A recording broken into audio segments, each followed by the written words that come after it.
بسم اللہ الرحمن الرحیم شروع کرتا ہوں اللہ رب ذوالجلال کے پاک نام سے جو بڑا مہربان نہایت رحم والا ہے۔ دوستو، وہ اللہ جو تمام دنیا کے انسانوں کے دلوں کے حالوں کو جاننے والا ہے۔ پیارے دوستو، السلام علیکم ورحمۃ اللہ وبرکاتہ۔ آپ سب کو خوش آمدید کہتا ہوں، استقبال کرتا ہوں اپنے یوٹیوب چینل پیارا اسلام کہانیاں 10 پوائنٹ پر۔ اور آج ہم آپ کو سنانے والے ہیں بہلول دانا رحمۃ اللہ علیہ کا بڑا ہی سبق آموز واقعہ، جسے سن کر انشاءاللہ ہم سب کے ایمان میں تازگی پیدا ہوگی اور ہماری ایمانی قوت میں اضافہ ہوگا۔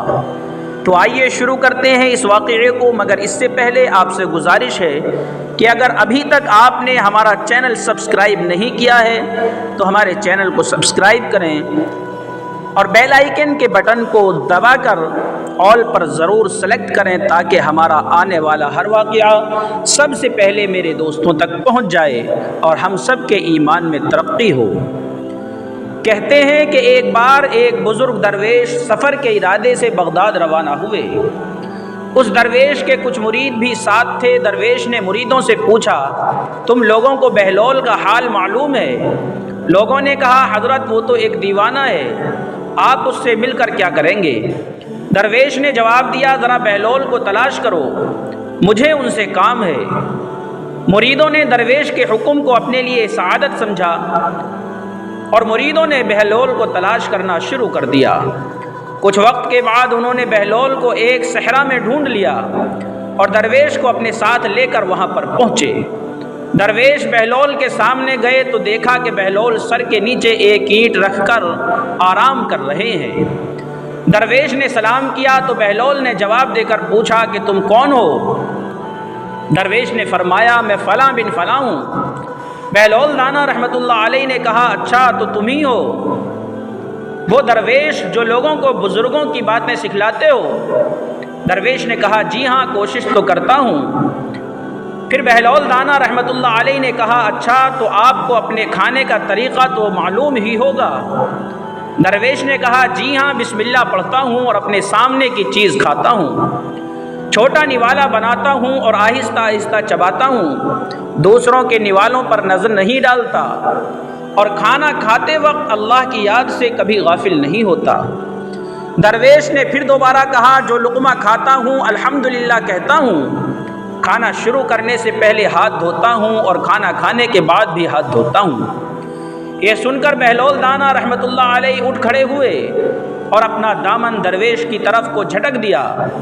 پھر ان سے کہا کہ تم انسانوں کے پیر و مرشد بننا چاہتے ہو اور حال یہ ہے کہ اب تک کھانے پینے کا طریقہ بھی نہیں جانتے۔ یہ کہہ کر بہلول دانا رحمۃ اللہ علیہ وہاں سے جانے لگے۔ درویش کے مریدوں نے کہا، حضرت یہ شخص تو دیوانہ ہے۔ درویش نے کہا، اس سے سچی بات سننا چاہیے، آؤ اس کے پیچھے چلیں، مجھے اس سے کام ہے۔ بہلول ایک ویران جگہ پر پہنچ کر وہاں پر بیٹھ گئی۔ درویش بھی ان کے پیچھے پہنچ گئے۔ بہلول نے سوال کیا کہ کون ہو؟ درویش نے کہا کہ میں وہی درویش ہوں جو کھانا کھانے کا طریقہ نہیں جانتا ہوں۔ بہلول دانا رحمۃ اللہ علیہ نے کہا، تم کھانا کھانے کے طریقے سے تو ناواقف ہو، تو گفتگو کا طریقہ تو جانتے ہی ہوگے؟ درویش نے جواب دیا، جی ہاں جانتا ہوں۔ تو بہلول دانا نے کہا، بتاؤ کس طرح بات کرتے ہو؟ درویش نے کہا، میں ہر بات کا ایک اندازے کے مطابق پوری کرتا ہوں، بے وجہ اور بے حساب نہیں بولتا، جو سننے والوں کی سمجھ کا اندازہ کر کے خلق خدا کو اللہ اور اس کے رسول صلی اللہ علیہ وسلم کے احکام کی طرف توجہ دلاتا ہوں۔ یہ خیال رکھتا ہوں کہ اتنی باتیں نہ کہوں کہ لوگ مجھ سے بیزار ہو جائیں۔ اس کے ساتھ گفتگو کے آداب سے جڑی ہوئی اور کچھ باتیں بھی بیان کرتا ہوں۔ بہلول دانا رحمۃ اللہ علیہ نے کہا، کھانا کھانے کے آداب تو ایک طرف، تمہیں تو بات کرنے کا ڈھنگ بھی نہیں آتا۔ بہلول دانا درویش سے منہ پھیر کر ایک طرف کو چل دیے۔ مریدوں سے خاموش نہ رہا گیا۔ انہوں نے کہا، اے شیخ، یہ شخص تو دیوانہ ہے، آپ دیوانے سے بھلا کیا امید رکھتے ہیں؟ درویش نے کہا، مجھے تو اس سے کام ہے، تم لوگ نہیں سمجھ سکتے۔ اس کے بعد درویش نے پھر بہلول کا پیچھا کیا۔ بہلول نے مڑ کر دیکھا اور کہا، تمہیں کھانا کھانے اور بات کرنے کے آداب نہیں معلوم تو سونے کا طریقہ تو معلوم ہی ہوگا۔ درویش نے کہا جی ہاں معلوم ہے۔ بہلول دانا رحمۃ اللہ علیہ نے پوچھا اچھا بتاؤ تم کس طرح سوتے ہو؟ درویش نے کہا جب میں عشاء کی نماز اور عبادت سے فارغ ہوتا ہوں تو سونے کے کمرے میں چلا جاتا ہوں۔ یہ کہہ کر درویش نے سونے کے وہ آداب بیان کیے جو انہیں دینی تعلیم سے حاصل ہوئے تھے۔ بہلول دانا نے کہا معلوم ہوا کہ تم سونے کے آداب بھی نہیں جانتے۔ یہ کہہ کر بہلول نے جانا چاہا تو درویش نے ان کا دامن پکڑ لیا اور کہا حضرت میں نہیں جانتا، اللہ کے واسطے آپ ہی سکھا دیجئے۔ کچھ دیر بعد بہلول نے کہا کہ یہ باتیں تم نے جتنی کہیں سب کی سب چیزیں ہیں، اور اصل بات مجھ سے سنو، کھانے کا اصل طریقہ کیا ہے؟ کھانے کا اصل طریقہ یہ ہے کہ سب سے پہلے حلال کی روزی ہونی چاہیے۔ اگر کھانے میں حرام کی ملاوٹ ہو جائے تو جو آداب تم نے بیان کیے ہیں ان کے برتنے سے بھی کوئی فائدہ نہیں ہوگا اور دل روشن ہونے کی بجائے سیاہ ہو جائے گا۔ درویش نے یہ سن کر کہا اللہ آپ کا بھلا کرے۔ پھر بہلول نے بتایا کہ گفتگو کرتے وقت سب سے پہلے دل کا پاک اور نیت کا صاف ہونا ضروری ہے، اور اس کا بھی خیال رہے کہ جو بات کہی جائے اللہ کی رضامندی کے لیے ہو۔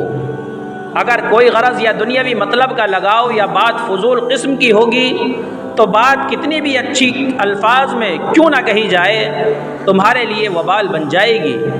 اس لیے ایسے کام سے خاموشی ہی بہتر ہے۔ پھر سونے کے مطابق بتلایا کہ جو کچھ تم نے کہا وہ بھی اصل مقصود نہیں ہے۔ اصل بات یہ ہے کہ جب تم سونے لگو تو تمہارا دل بغض و کینہ اور حسد سے خالی ہو، تمہارے دل میں دنیا اور مال دنیا کی محبت نہ ہو، اور نیند آنے تک کہ اللہ کے ذکر میں مشغول رہو۔ بہلول کی بات ختم ہی ہوئی تھی کہ درویش نے ان کے ہاتھوں کو بوسہ دے دیا اور ان کے لیے دعا کی۔ درویش کے مرید یہ منظر دیکھ کر حیران رہ گئے۔ انہیں اپنی غلطی کا احساس ہوا اور یہ بات ان کی سمجھ میں آ گئی کہ ہر شخص کو چاہیے کہ وہ جو بات نہ جانتا ہو اسے سیکھنے میں ذرا بھی نہ شرمائے۔ پیارے دوستو، اس واقعے سے ہمیں یہ سبق ملتا ہے کہ ہمیں حلال کی روزی پر غور کرنا چاہیے اور حرام کے مال پر نظر نہ رکھنی چاہیے، اور اپنے بولنے میں احتیاط برتنی چاہیے، نہ معلوم کون سے الفاظ آخرت میں ہماری پکڑ کا ذریعہ بن جائیں۔ اور سوتے وقت اللہ کا ذکر کرنا چاہیے تاکہ ہمارا سونا بھی عبادت بن جائے۔ دوستو، یہ واقعہ آپ کو کیسا لگا کومنٹ کر کے ضرور بتائیں۔ اس واقعے کو لائک اور شیئر کریں، چینل کو سبسکرائب کریں، اپنا اور اپنے پیاروں کا بہت زیادہ خیال رکھیں۔ السلام علیکم ورحمۃ اللہ وبرکاتہ۔